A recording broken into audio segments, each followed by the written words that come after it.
ECB ने सामने आकर कहा है कि बिटकॉइन विफल हो गया है। जर्मन हर जगह जा रहे हैं। हे बेटे, सुप्रभात, शुभ संध्या, शुभ दोपहर, आप जहां भी हों, जब भी हों। मेरे वीडियो देखने के लिए धन्यवाद। मेरा नाम डेविंसी जेरेमी है। मैं यहां दुबई में हूं। मैं आशा करता हूं कि तुम अच्छी तरह से कर रहे हो। ओह लड़का, आप जानते हैं, ईसीबी में उन जर्मनों के लिए, आप जानते हैं, वे बिटकॉइन को नहीं समझ सकते हैं और शायद अंग्रेजी को भी नहीं समझ सकते हैं। उन्हें मेरा जर्मन चैनल देखना होगा। लिंक नीचे विवरण में है। मैं आपके लिए इसका अनुवाद कर रहा हूं। ठीक है, क्योंकि अगर आप सिर्फ भ्रमित हैं, तो यह स्पष्ट रूप से आप भ्रमित हैं, क्योंकि आप जानते हैं, ईसीबी में अंग्रेजी आपकी पहली भाषा नहीं है। और मुझे यह मिल गया, लेकिन मुझे आपकी मदद करने दीजिए। जैसा कि हमें आपके लिए ईसीबी के बारे में कुछ खबरें मिली हैं और कह रहे हैं, आप जानते हैं, बिटकॉइन के लिए ईटीएफ अनुमोदन, नग्न सम्राट के नए कपड़े। जी हां, ईसीबी यही कह रहा है। जब बिटकॉइन की बात आती है, तो सम्राट के पास कोई कपड़ा नहीं होता है। यह दिलचस्प है ना? इसलिए बिटकॉइन एक वैश्विक विकेंद्रीकृत डिजिटल मुद्रा होने के वादे पर विफल रहा है और अभी भी वैध हस्तांतरण के लिए इसका उपयोग शायद ही किया जाता है। ईटीएफ की नवीनतम मंजूरी नहीं बदलती। तथ्य यह है कि बिटकॉइन भुगतान के साधन या निवेश के रूप में उपयुक्त नहीं है। ओह लड़का, ठीक है, आइए यहां देखें। ठीक है, यह दिलचस्प है। तो आप जानते हैं, कल किसी ने मुझे कॉल किया और उन्होंने मेरे साथ व्यक्तिगत कॉल के लिए $250 का भुगतान किया है ना? यदि आप ऐसा करना चाहते हैं तो लिंक नीचे विवरण में है ना? वहां एक कैलेंडरली लिंक है जहां आप ऐसा कर सकते हैं। वास्तव में मेरे साथ एक कॉल है और फिलीपींस की इस महिला, ठीक है, मैंने उसे एक वॉलेट स्थापित करने में मदद की और मैंने उसे तुरंत $50 मूल्य के बिटकॉइन भेजे। हो गया। वहां यह है, $50 मूल्य का बिटकॉइन तुरंत स्थानांतरित कर दिया गया था। तो यह फिलीपींस में धन स्थानांतरित करने का एक उपयुक्त साधन था। अब कल्पना करें कि क्या मुझे मौजूदा बैंकिंग प्रणाली के माध्यम से ऐसा करना होता। मुझे यह कैसे करना है? ऐसा करने का कोई तरीका नहीं है। अब वहां है, मेरे और उसके बीच स्थानांतरण स्थापित करने में भी बहुत समय लग जाएगा। मुझे उसके पते को स्कैन करने में कुछ सेकंड लगे और मुझे भेजना था, और वह यही था। वाह, ठीक है, जो भी हो, लेकिन यार, तुम लोग गांजा पी रहे हो।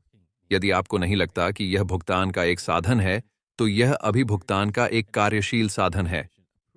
10 जनवरी को अमेरिकी प्रतिभूति और विनिमय आयोग ने बिटकॉइन के लिए स्पॉट एक्सचेंज ट्रेडेड फंड को मंजूरी दे दी।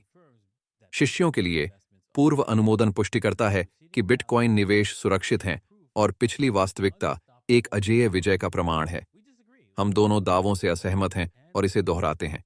बिटकॉइन का उचित मूल्य अभी भी 0 है। सचमुच, कुत्ता। यह दिलचस्प है क्योंकि मैं इसे देख रहा हूं और यह अभी 22,000 है। यही उचित मूल्य है। तो चूंकि यह 0 है, तो आप मुझ पर एक एहसान क्यों नहीं करते और यूरो नामक ईसीबी टिकटों का एक गुच्छा प्रिंट करते हैं और उन्हें खरीद लेते हैं, क्योंकि यह आप लोगों के लिए मुफ्त है ना? और फिर उन बिटकॉइन को सभी को मुफ्त में भी वितरित करें, चूंकि वे बेकार हैं, आपके टिकटों की तरह। अब उनका मानना है कि लंबित विनाश से बड़े पैमाने पर संपार्श्विक क्षति होगी, जिसमें पर्यावरणीय क्षति और कम परिष्कृत लोगों की कीमत पर धन का अंतिम पुनर्वितरण शामिल है।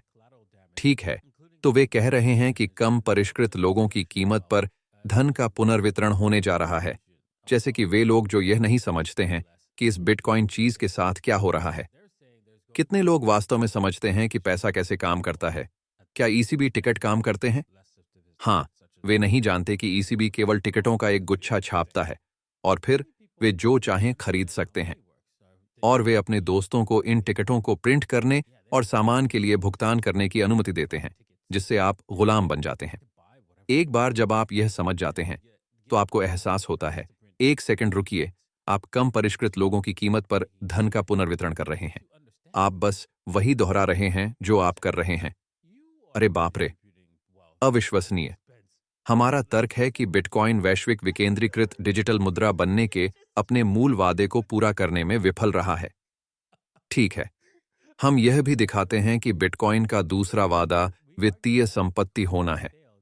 और जिसका मूल्य अनिवार्य रूप से बढ़ता रहेगा वह गलत था, उतना ही गलत था। मुझे माफ करें, क्या आपने ध्यान नहीं दिया कि बिटकॉइन 2011 से वे डॉलर से $12,000 तक चला गया? क्या आपकी दुनिया में ऐसा नहीं हुआ? मेरा मतलब है, ये लोग क्या सोच रहे हैं? हे भगवान, हे भगवान, यह अविश्वसनीय है, यह अतार्किक बकवास है। अफसोस, ये सभी जोखिम साकार हो गए हैं। आज बिटकॉइन के लेन देन अभी भी असुविधाजनक, धीमे और महंगे हैं। क्या आप जानते हैं कि मेरे मंगेतर ने कुछ ईसीबी टिकटों को एक एक्सचेंज में स्थानांतरित करने की कोशिश की थी और इसमें, आप जानते हैं, कई दिन लग गए। वास्तव में ऐसा होने में वास्तव में 1 सप्ताह का समय है और कल मैंने $50 स्थानांतरित कर दिए और वह तत्काल था, सिर्फ ये कहते हुए। और इसमें मुझे केवल पूरे $2 का खर्च आया। यदि आप ऐसा कहते हैं, यदि आप कहते हैं कि यह महंगा है, यदि आप कहते हैं कि यह धीमा है, तो मुझे लगता है कि आपकी दुनिया में 1 सप्ताह तेज है और तत्काल धीमा है। ठीक है, समझ गया। इसी तरह बिटकॉइन अभी भी निवेश के रूप में उपयुक्त नहीं है। ओह लड़का, रियल एस्टेट या लाभांश शेयरों के विपरीत, यह कोई नकदी प्रवाह उत्पन्न नहीं करता है। वस्तुओं की तरह उत्पादक रूप से उपयोग नहीं किया जा सकता है और कला के काम की उत्कृष्ट क्षमताओं के आधार पर कोई सामाजिक लाभ, सोने के गहने या व्यक्तिपरक प्रशंसा नहीं मिलती है। ठीक है, क्या आप पैसे की परिभाषा जानते हैं? कुछ ऐसा जो पैसा है ना? यह मूल रूप से कोई परिसंपत्ति है जिसका उपयोग हम वास्तव में एक दूसरे के साथ सीधे व्यापार करने के लिए कर सकते हैं और उसके कारण इसे आय प्रवाह प्रदान करने की आवश्यकता नहीं है ना? या काम के टुकड़े सुंदर होने चाहिए, क्योंकि आप नहीं चाहते कि आपकी संपत्ति इतनी सुंदर हो कि, आप जानते हैं, कोई भी इसका उपयोग नहीं करना चाहता, क्योंकि वे इसे सिर्फ अपनी दीवार पर लटकाना चाहते हैं। आप बिटकॉइन नहीं चाहते क्योंकि आप स्क्रीन पर अंक चाहते हैं। तो तुम जाओ, ओह, उसे देखो। नहीं, आप किसी मूल्यवान चीज के बदले इसका व्यापार करने में सक्षम होना चाहते हैं। सही, और इसलिए यह संपूर्ण है। इसका आधार यह है कि पैसे का संपूर्ण तार्किक निष्कर्ष यही है। आपको वास्तविक दुनिया में अन्य संपत्तियों के बीच जाने के लिए एक संपत्ति के रूप में इसकी आवश्यकता है। ये इसीलिए है, और इसे आपके कार्यधन को संग्रहीत करने की आवश्यकता है। यूरो कहे जाने वाले ईसीबी टिकटों के विपरीत, यूरो कहे जाने वाले ईसीबी टिकटों में आपका धन संग्रहीत नहीं है, क्योंकि आप लोगों ने इसे विस्मृति के लिए मुद्रित कर दिया है। और इसलिए जब आप इसकी तुलना करते हैं तो आप देख सकते हैं कि बिटकॉइन का मूल्य बढ़ रहा है और आपके टिकटों का मूल्य कम हो रहा है। इतना ही आसान। और कार्य प्रमाण तंत्र का उपयोग करके बिटकॉइन का खनन पूरे देशों के समान पैमाने पर पर्यावरण को प्रदूषित करना जारी रखता है। आप जानते हैं, बहुत से बिटकॉइन क्षणिक स्थायी ऊर्जा का उपयोग करने की कोशिश करते हैं और ऐसे तरीके लेकर आते हैं जिनका लोग वास्तव में उपयोग करते हैं। मान लीजिए कि आपको कुछ गर्म करने की जरूरत है ना? और इसके बजाय, आप जानते हैं, केवल गर्म करना, गर्मी का आनंद लेने के लिए गर्मी का उपयोग करना या जो भी हो, आप गर्मी प्रदान करने के लिए बिटकॉइन माइनर का उपयोग करते हैं और फिर आप उस ऊर्जा को वैसे भी खर्च करेंगे। तो अंत में आपको बिटकॉइन मुफ्त में मिलेगा और साथ ही गर्मी भी मिलेगी। इस प्रकार की प्रक्रियाएं मौजूद हैं बिटकॉइन के साथ, क्योंकि वे जो करने की कोशिश कर रहे हैं वह बिटकॉइन के उत्पादन के अपने उपयोग के मामले को शून्य पर लाना है। उदाहरण के लिए, यदि ऊर्जा उत्पन्न करने की कोई लागत नहीं है तो बिटकॉइन उत्पन्न करना निःशुल्क है। आपको बस उपकरण की जरूरत है। देखना? ओ लड़का, ठीक है, तो नीचे जा रहे हैं, है ना? आगे बढ़ते रहना। अपराध की मुद्रा और बुराई को वित्त पोषित करना, इसे अमेरिकी डॉलर और यूरो की अवधि कहा जाता है। वहां भी मत जाना। अंतर्राष्ट्रीय समुदाय ने शुरू में बिटकॉइन के सकारात्मक सामाजिक लाभों की कमी को स्वीकार किया। आप जानते हैं, आप बात करते हैं, यानी बिटकॉइन के बारे में यह कहकर कि यह आईने में प्रतिबिंब की तरह है, ईसीबी, आप सामाजिक लाभ की कमी पैदा कर रहे हैं। 10-35 पैसा छापना और अपना पुनर्भुगतान करना, वह बाकी आबादी को गुलाम बना रहा है और यह एक नकारात्मक सामाजिक निर्माण है। आप बस यह प्रतिबिंबित कर रहे हैं कि आप बिटकॉइन के खिलाफ कौन हैं, क्योंकि बिटकॉइन इसके विपरीत करता है। यह व्यक्तियों को आज काम करने, उन बिटकॉइन पावर इकाइयों को अर्जित करने और इसे भविष्य के लिए सहेजने की अनुमति देता है, जहां उन्हें और अधिक मिलेगा। क्योंकि वास्तव में पैसा इसी तरह काम करता है, आपका पैसा नहीं। ठीक है।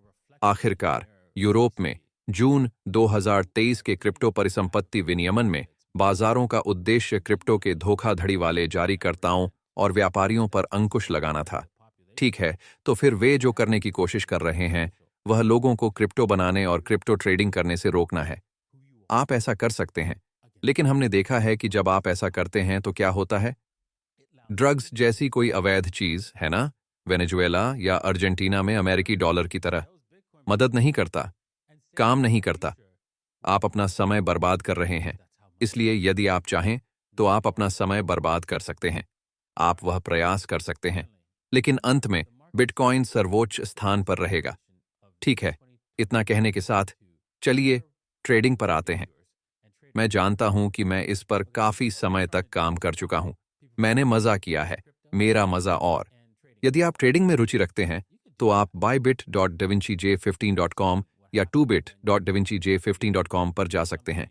यहां तक कि coin.davincij15.com लिंक नीचे विवरण में है। और आइए इस चीज को यहां आगे बढ़ाएं और चलाएं। ओह लड़का, तो ऐसा लगता है कि मुझे बाहर कर दिया गया है, और ये वैसा ही है। आप जानते हैं कि यह कैसा है।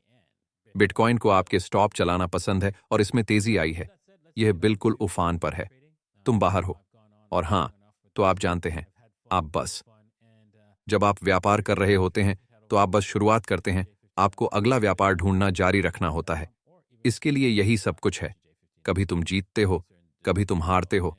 हम देख रहे हैं कि बिटकॉइन अभी इसी दायरे में फंसा हुआ है और बाहर नहीं निकल रहा है। यह दिलचस्प है क्योंकि अब यह इस सीमा में जितना अधिक समय तक रहेगा, कुछ भी होगा, कोई भी संपत्ति कीमत के माध्यम से समेकित हो सकती है, जिसका अर्थ है कि हम वापस नीचे आ सकते हैं, हम ऊपर जा सकते हैं और फिर वापस नीचे आएं, और यह एक समेकन है। लेकिन अगर हम इसके विपरीत करते हैं और हम समय के साथ समेकित होते हैं, यानी हम किनारे की ओर जाते हैं, तो हम उतनी ही देर तक किनारे की ओर जाते हैं, है ना? और हम यहां इस पंक्ति पर वापस आते हैं। इस बात की बहुत अधिक संभावना है कि बिटकॉइन ऊपर जाएगा, नीचे नहीं जाएगा और कीमत के माध्यम से समेकित नहीं होगा। तो हमें इस तथ्य को स्वीकार करना होगा कि अगर यह इसी तरह जारी रहा और हम किनारे किनारे चलते रहे कि बिटकॉइन और अधिक टूटेगा नहीं। ठीक है, तो देखते हैं क्या होता है। मेरा मतलब है, मैं अभी इंतजार करूंगा और देखूंगा। मैं कोई व्यापार नहीं करूंगा। मैं बिटकॉइन को निर्णय लेने दूंगा। मुझे कोई भी कदम उठाने से पहले मुझे जानकारी, मूल्य कार्रवाई की जानकारी देने दूंगा। मुझे लगता है कि हम इथीरियम पर संभवतः किसी प्रकार की कार्रवाई देखेंगे। अभी इथीरियम वास्तव में इस 13 IMI तक वापस नहीं आया है, जो दैनिक रूप से दिलचस्प है। इसलिए प्रभावी रूप से यह संकेत दे सकता है कि यह समय के साथ समेकित होने की प्रतीक्षा कर रहा है और EMI के वापस आने की प्रतीक्षा कर रहा है। और यदि ऐसा होता है तो इसका मतलब है कि एथीरियम के पास कुछ और रनिंग रूम है। मैं सही सोच रहा था, आप जानते हैं, शायद केवल $3060, लेकिन यह वास्तव में तेजी से $3500 के निशान तक पहुंच सकता है। तो चलिए बस इंतजार करें और सबसे अधिक संभावना देखें। हम दोनों तरफ से टूटने जा रहे हैं, लेकिन हमें इंतजार करना होगा और देखना होगा, क्योंकि आप जानते हैं क्या, मार्च के एक और महीने में हमारे ऊपर जाने की संभावना थोड़ी कम है, लेकिन असंभव नहीं है, है ना? इसकी संभावना सबसे अधिक है कि हम वास्तव में टूटने वाले हैं। हमारे लिए और ऊपर जाना अभी भी संभव है और हमें इंतजार करना होगा और देखना होगा। हमें इंतजार करना होगा ताकि चार्ट हमें स्पष्ट संकेत दे सके और हम व्यापार कर सके। और इसलिए हम बिटकॉइन के लिए एक स्पष्ट ट्रेडिंग सिग्नल की प्रतीक्षा कर रहे हैं। और कभी-कभी आपको बस हाथ पर हाथ धरे बैठे रहना पड़ता है और देखना पड़ता है कि क्या होता है। अब इसका मतलब यह नहीं है कि अचानक ECB इस रिपोर्ट के साथ सामने आया है और वे कुछ अन्य BS के साथ आ सकते हैं और कह सकते हैं, अरे, आप जानते हैं क्या, हम पूरे यूरोप में जा रहे हैं। यदि आपके पास है ETF के माध्यम से कोई भी बिटकॉइन, यह अवैध है। उछाल। और फिर आप जानते हैं, इससे बिटकॉइन और क्रिप्टो परिसंपत्तियों की कीमत में भारी गिरावट आएगी। लेकिन मैं भविष्यवाणी करता हूं कि आप जानते हैं, वे आप जानते हैं, अगले कुछ समय में किसी प्रकार की डराने वाली रणनीति अपना सकते हैं। तो बिटकॉइन को भागने से रोकने के लिए, क्योंकि हाँ, इस चीज को ऊपर ले जाने के लिए बहुत शक्ति है, क्योंकि ईटीएफ केवल प्रवाह के बाद प्रवाह देख रहा है। अगर वे चाहते हैं तो उन्हें कुछ करने की आवश्यकता होगी, उनकी शक्ति बनाए रखें। इसलिए यदि आप साइबर हमले और बिटकॉइन के प्रभावित होने के बारे में सुने, तो आश्चर्यचकित ना हो। ठीक है, देखने के लिए धन्यवाद।